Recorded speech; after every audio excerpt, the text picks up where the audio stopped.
Está en línea Fabián Calle. Fabián es analista internacional. Estamos en los días, creo que fue el 24, si mal no lo tengo presente, de febrero, que comenzó la criminal invasión del Saratov ruso a Ucrania. Fabián, buen día. Buen día, ¿cómo están? Bien, bien. Bueno, aquí estamos. Después de la visita de Biden, después del discurso de Putin y ayer con la presencia de Giorgia Meloni, cerrando filas con la OTAN en apoyo de Ucrania, lo cual, bueno, es un escenario que genera enormes preguntas cuando buena parte de los analistas europeos preanuncian una ofensiva anticipada rusa sobre Ucrania en horas o días, ¿no? Sí, digamos, lo que era una guerra de pocos días y semanas, en la visión de Moscú se ha transformado en una guerra que seguramente no va a terminar este año tampoco, y con un nivel de choque de hombres y de medios mucho mayor a lo que vimos el año pasado, digamos, especialmente a partir de marzo, abril, mayo, junio.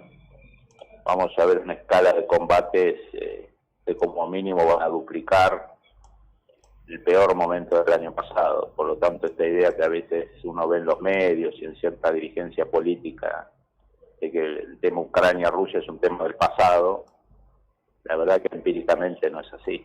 Uh-huh. Bien, ¿y cuál es tu lectura al respecto de lo que viene? Bueno, lo que viene es un descongelamiento literal en el sentido climático y en el sentido operativo de las operaciones. Ya viene básicamente utilizando lo que más le conviene, que es una guerra de desgaste, una guerra que usa masa de hombres, trincheras y masa de artillería. Eso le provoca inmensas pérdidas. Rusia se calcula que ha perdido entre 120.000 y 140.000 hombres entre muertos y heridos. Es una escala abismal si se piensa que la fuerza inicial de operaciones fue de 180.000, digamos, un porcentaje de baja de muertes y heridos del 50%. Estados Unidos en el peor momento de la Segunda Guerra Mundial, en el frente del Pacífico o en las peores batallas en Europa, tenía un porcentaje de 10%. En Afganistán o Irak, un porcentaje del 1%. Sí. Y acá estamos hablando de una tasa del 50%. Pero el régimen ruso, el sistema político ruso y cómo funciona Rusia permite, por ahora, que no haya mayores consecuencias políticas por esta tasa de baja. Se usan oleadas humanas, muchos de ellos gente con no mucho entrenamiento y muchos de ellos presidiarios que han recibido la promesa de ser liberados en 6 meses si combaten. Muchos de ellos no van a ser liberados porque van a morir en Ucrania. Y mientras tanto, con esas oleadas humanas y uso masivo de artillería, provocar el máximo gasto y tensión de Ucrania, que lo que le falta son hombres, digamos, ¿no? Es una población que ha perdido 8 o 9 millones de habitantes que han emigrado, muchos de ellos hombres y jóvenes, que ahora el gobierno ucraniano y la OTAN están tratando de que están entre 18 y 35 años regresen a Ucrania, muchos de ellos a alistarse y a combatir. Y después de provocar ese desgaste, tratar de usar las fuerzas frescas, 350.000, 500.000 hombres que Rusia ha movilizado desde septiembre pasado para tratar de lograr algún avance en la zona de Donbass y de Luhansk y terminar de conquistar estas tierras que Putin reclama como rusas, y a partir de esa conquista total eventualmente darse por satisfecho, no del proyecto original, que era quedarse con Ucrania, pero al menos decir que la operación nunca fue conquistar Ucrania, sino conquistar esas zonas que él considera rusas, y a partir de ahí abrir algún tipo de espacio a la negociación.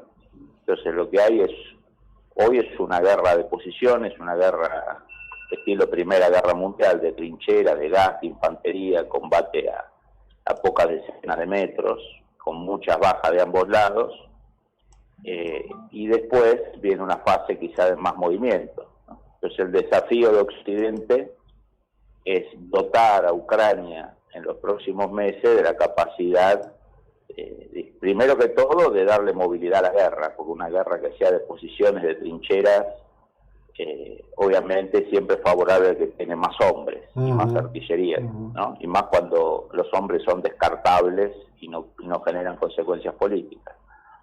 Y después darle la capacidad a Ucrania resistir el envión que seguramente vamos a ver en unos meses ruso, que no va a generar una guerra relámpago hasta Kiev, pero que puede mover la línea de combate en algunas zonas, y eventualmente, si las cosas se hacen bien, una vez que se absorbe esa ofensiva, estar en condiciones de una contraofensiva, ¿no? Entonces la tarea de la OTAN, pero básicamente de Estados Unidos, de Gran Bretaña, de Polonia, y obviamente de los mandos militares ucranianos, es estas tres fases, ¿no? Salir de la guerra de posición, resistir cuando Rusia salga de la guerra de posición para una posición más ofensiva, y después de absorber el golpe, en la segunda mitad del año, lanzar una contraofensiva. Y del resultado de estas tres maniobras va a depender cuál va a ser la foto a fin de año, y si esto lleva a una negociación o el año que viene volvemos a un ciclo parecido.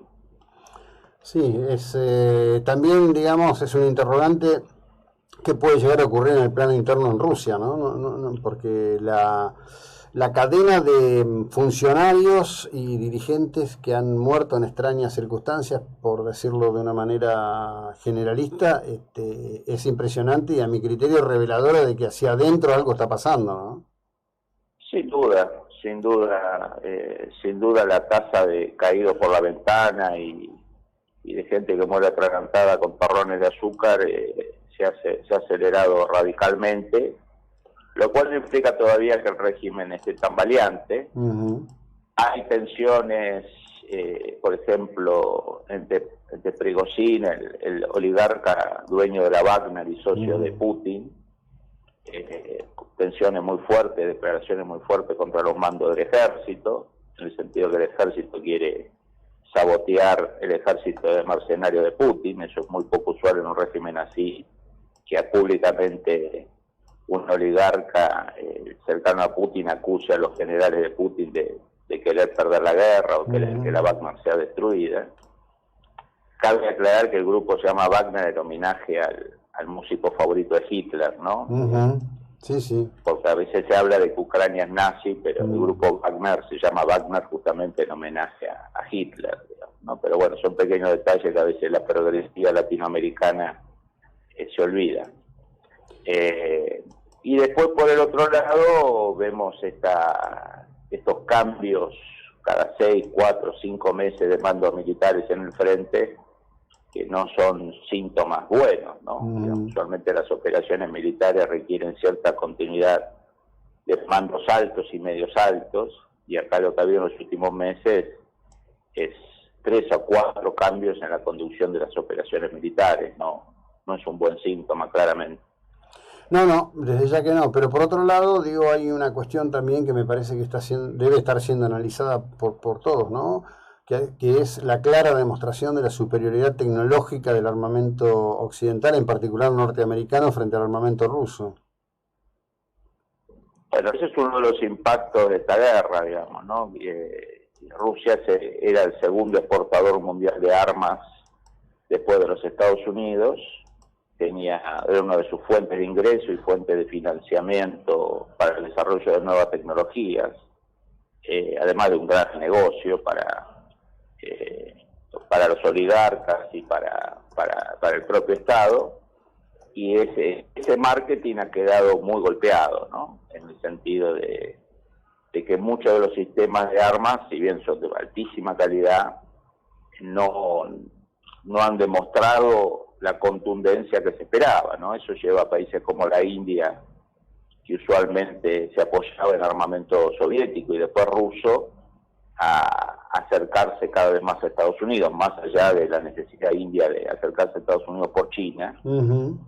Hay una reconceptualización de muchos países que adquirían material ruso digamos, de tomarlo con mucho cuidado, no solo por su rendimiento, sino porque muchas de sus piezas o parte de las piezas eran occidentales, especialmente los chips y cosas más tecnológicas, occidentales o de Corea del Sur o japonesas, y el acceso a esos repuestos y piezas por las sanciones se hace muy complicado.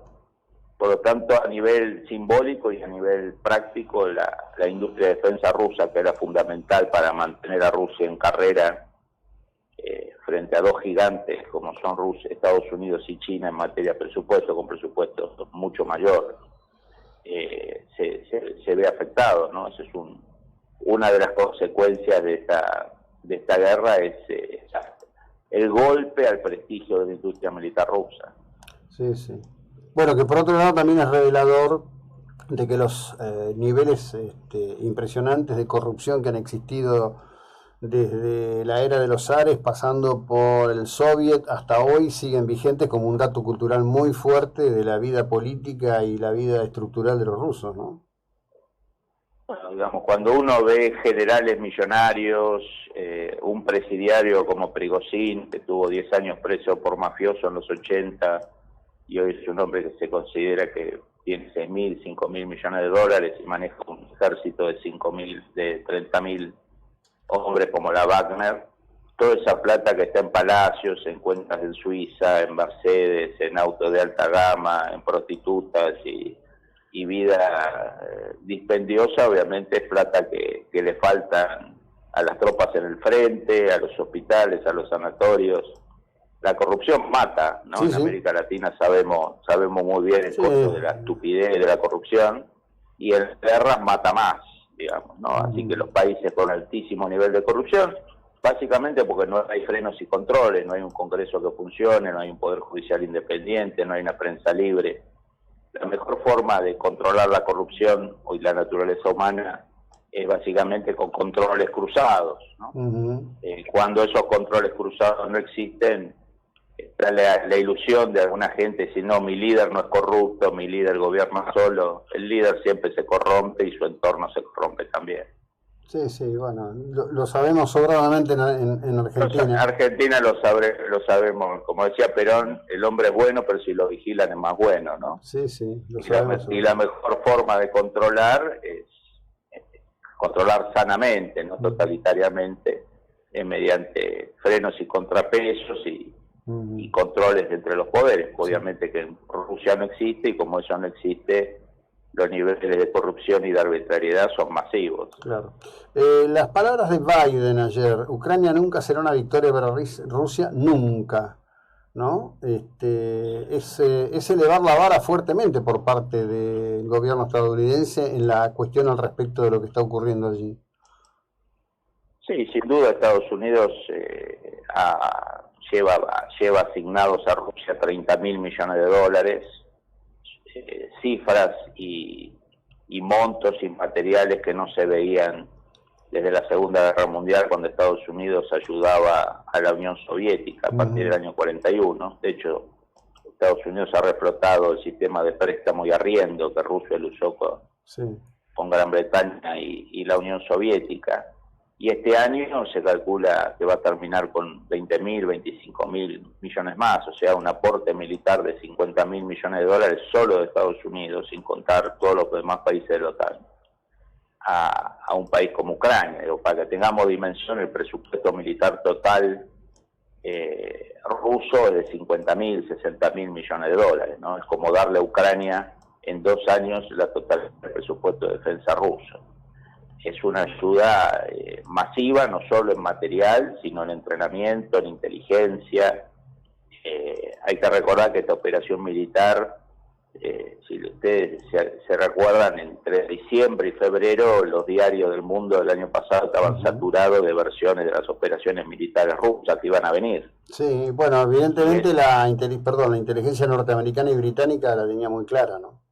La tenía muy clara. De hecho, hoy sabemos que el Washington Post publicó en tapa el plan original militar ruso, digamos, ¿no? Y Rusia 15 días después lo hizo, o sea, textual de lo que salió en el mapa del Washington Post. Por lo tanto, acá hay ayuda militar, ayuda de entrenamiento, una masiva ayuda de inteligencia, de imágenes y de información y de intercepción, y después Ucrania funciona con la ayuda que básicamente le da la Unión Europea para pagar los sueldos, los salarios, la luz, el gas. El empeño de Occidente a nivel militar y económico es masivo, nada indica que vaya a flaquear. Creo que Putin, uno de sus grandes errores, además de subestimar el nacionalismo ruso, ha sido subestimar Occidente, ¿no? Que es un clásico de los autoritarismos, o de la idea de que los occidentales siempre estamos en crisis, que somos llorones, que somos cobardes, y después cuando empieza la batalla, Occidente usualmente no queda mal parado. Bueno, hay un dato, es análisis, pero hasta puede ser considerado especulativo, pero que la decisión de Putin se toma después de la retirada de Afganistán, ¿no? Donde, digamos, él hace la lectura de un Occidente débil que no puede sostener sus posiciones, ignorando la propia historia. Es un factor que influyó la facciosidad política americana entre Biden y Trump, ese clima enrarecido que generó la elección. Europa, esta idea que Europa es hedonista y se dedica al broche farniente, ¿no? Y esa retirada caótica de Afganistán puede haber sido una frutilla más en una torta que Putin venía preparando hace tiempo. Un serio error de percepción. Yo creo que la inteligencia rusa no tenía una visión tan errada, pero bueno, en estos casos cuando hay gobiernos unipersonales, todas las estructuras a veces tienen miedo de decir lo que creen, y por más que digan lo que creen, después si el líder se decide hacerlo no se puede revertir. Por lo tanto, así estamos, ¿no? Estamos en una Rusia que a un año de la guerra se ha dedicado a hablar de los homosexuales y de la cultura occidental hedonista y pedófila. Si vos después de un año de operaciones militares te dedicás a hablar de la batalla cultural, es que la guerra no anda bien, ¿no? Sí, claro, obviamente. Bueno, muchísimas gracias por el tiempo y la ilustración. Hasta luego. Bueno, quien escucharon es al politólogo y analista internacional Fabián Calle. Estamos hablando de esto.